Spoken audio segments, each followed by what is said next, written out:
할렐루야. 감사합니다. 제가 어린 나이가 목회한 지가 제일 어린 것 같은데 여러분 너그러운 마음으로 이해해 주시기 바랍니다. 자, 오늘 말씀은 여러분도 잘 아시다시피 유대인들은 그 절기 때마다 예루살렘에 이렇게 모여야 했습니다. 유대 역사의 그 요세푸스에 의하면 6월절에 예루살렘에 모이는 수가 270만 명이었다고 그래요.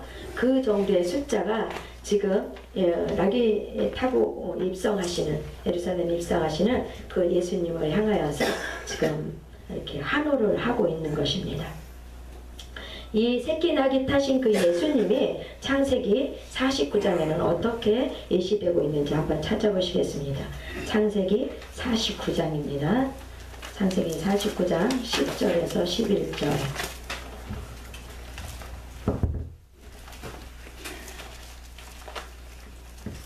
창세기 49장 10절 11절 우리 같이 봉독하시겠습니다. 10절 시작. 홀이 유다를 떠나지 아니하며 시리자의 지팡이가 그 발 사이에서 떠나지 아니하기를 실로가 오시기까지 미치리니 그에게 모든 백성이 복종하리로다. 그의 나귀를 포도나무에 매며 그 암나귀 새끼를 아름다운 포도나무에 맬 것이며 또 그 옷을 포도주에 빨며 그 복장을 포도즙에 빨리로다. 아멘.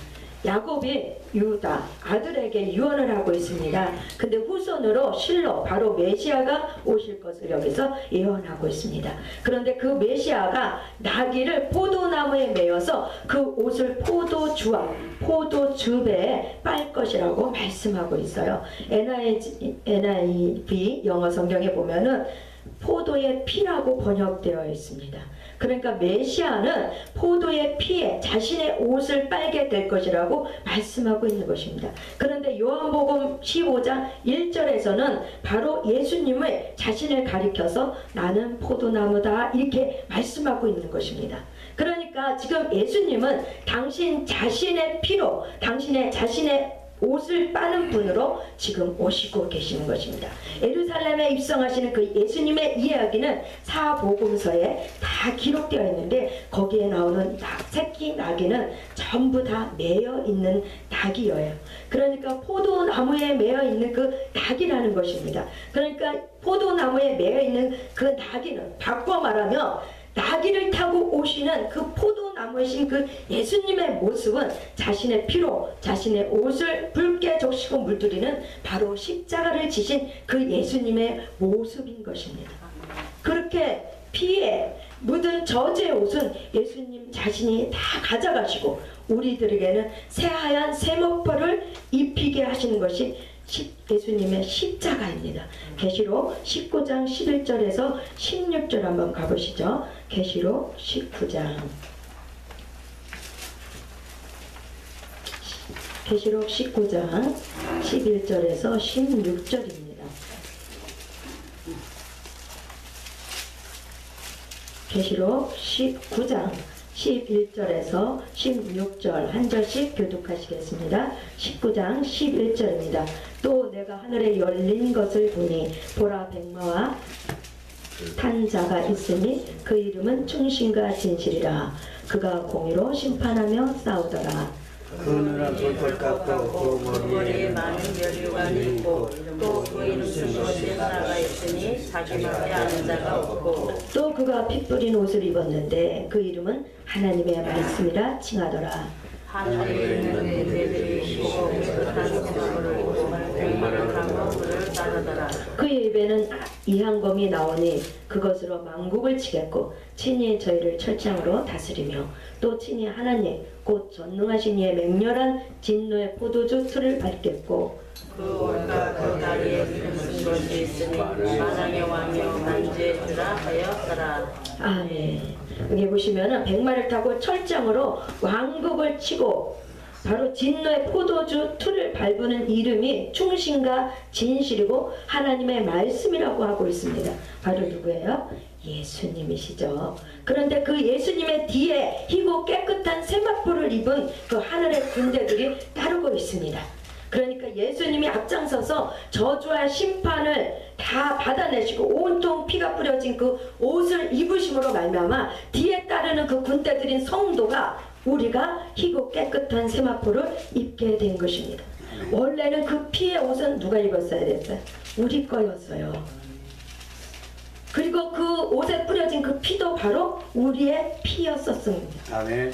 그런데 이사야서 63장 1절에서 6절에 보시면 주께서 노함을 인하여 무리를 밟았고 분함을 인하여 짓밟았으므로 그들의 서늘이 옷에 튀어 이복이 다 더럽혀졌다라고 말씀하고 있습니다. 심판하시는 그 백마탄 왕 예수님에 의해서 짓밟혀지고 짓이겨져서 피를 튀기며 죽어야 할 우리였는데 바로 예수님께서 십자가를 통해서 우리의 자리로 주님께서 직접 내려가셔서 당신 자신을 밟으심으로 말미암아 당신의 피로 그 옷을 적시시고 우리는 희고 깨끗한 그 옷으로 입혀 주신 것입니다. 아멘.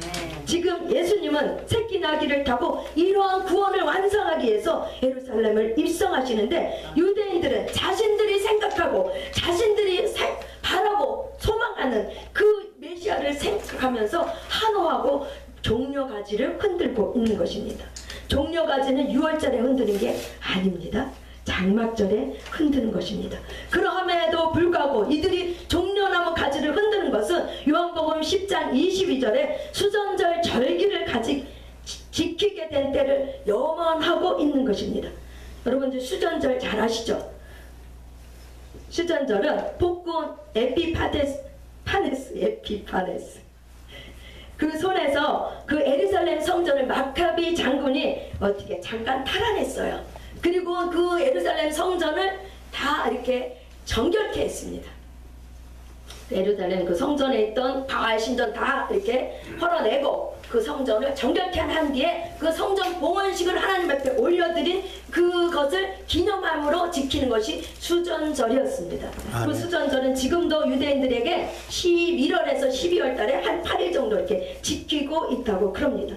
그러니까 지금 이 유대인들은 그 종려나무 가지를 막 흔들면서 그 다시 한번 그 마카비가 회복시켰던 그 예루살렘 성전을 다시 회복시킬 것을 바라면서 이렇게 한호하고 있는 것입니다. 유대인들의 이 이스라엘 회복을 원하는 아주 열망하는 그 갈망으로 그들은 그 마음을 담아서 그 종려나무 가지를 흔들고 있는 것입니다. 그 마카비 장군이 예루살렘을 탈환했을 때 유대인들은 그를 메시아로 추앙했다고 그래요. 그래서 종려나무 가지를 흔들면서 호산나를 외쳤다고 합니다. 그러나 곧 그것이 지리멸절됐고 유대인들은 또다시 메시아가 오시기를 열망했다고 합니다. 그런데 그들 눈앞에 정말 오병이의 그 떡 2덩어리와 떡 5덩어리와 물고기 2마리를 죄송해요. 자꾸 말이 이렇게 혀가 자꾸 꼬여요. 미안합니다. 감사합니다. 그렇게 오병이어로 그냥 막 5,000명이 먹고도 남는 그죠? 막 떡과 물고기를 산더미처럼 막 만들어내시는 분이 오신 거예요. 그리고 뭐예요? 병든 자도 막 순식간에 고쳐내는 거예요. 막 그 풍랑도 잔잔케 한다든가 또 무리를 막 걸어가신다든가 막 썩어서 냄새나는 그 나흘된 그 나사로를 그렇게 막 살리기도 하시는 부활시키기도 하시는 그 예수님이 오신다는 소식을 이들이 막 들었어요. 그들의 가슴에는 정말 이제야 드디어 하나님이 이렇게 메시아를 우리나라 보내셨구나. 그들은 너무나 기뻐서 정말 그 종려나무 가지를 들고 힘있게 호산나를 외치면서 예수님을 환영하고 있었던 것입니다. 정말 마카비와 같은 그 강력한 힘을 가지고 로마에서 자신들을 구원하려는 그 정치적 메시아, 군사적인 메시아, 경제적인 메시아가 이제서야 오셨구나 하면서 그들은 외쳤습니다. 예수님은 당신의 죽음으로 구원을 이루려고 오시는데 이들은 어떻게 해요? 막강한 세상의 힘으로 구원하여 주시기를 열망하고 있는 것입니다. 그 와중에 유대인의 그 지도자들은 어때요? 호시탄탄 그 예수님을 죽이려고 이렇게 하고 있었습니다. 예수님이 그들에게 어떻게 해요? 독사의 새끼라 막 이렇게 호통을 치시고 해치란 무덤이라고 그러시면서 막 성전에 그 막 다 쓸어버리시잖아요. 그런 것들을 하면서 유대인 그 종교 지도자들이 예수님은 우리에게 득이 되는 인물이 아니다. 해로 여기게 된 것입니다.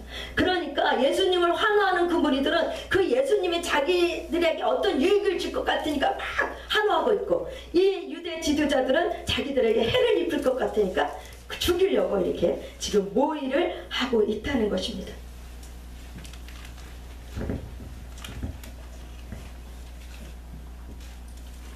예루살렘에 입성할 때에 호산나라고 외쳤던 자들은 이렇게 자기들의 그 유익에 도움이 되지 않는다는 것을 확인되었을 때 어떻게 해요? 그들은 예수님을 십자가에 못 박으라고 외쳤었어요. 같이 며칠 뒤에 못 가서 그들이 다 마음이 합하여져서 똑같이 예수님을 죽이라고 그렇게 한 것을 우리가 보게 됩니다. 우리가 예수님을 바라볼 때 우리의 생각과 우리가 각색한 그 메시아를 바라보고 하나님 앞에 나아갈 때 그것이 응답되어지지 않으면 어떻게 해요? 똑같은 이런 실수를 저지를 수 있게 된다는 것입니다.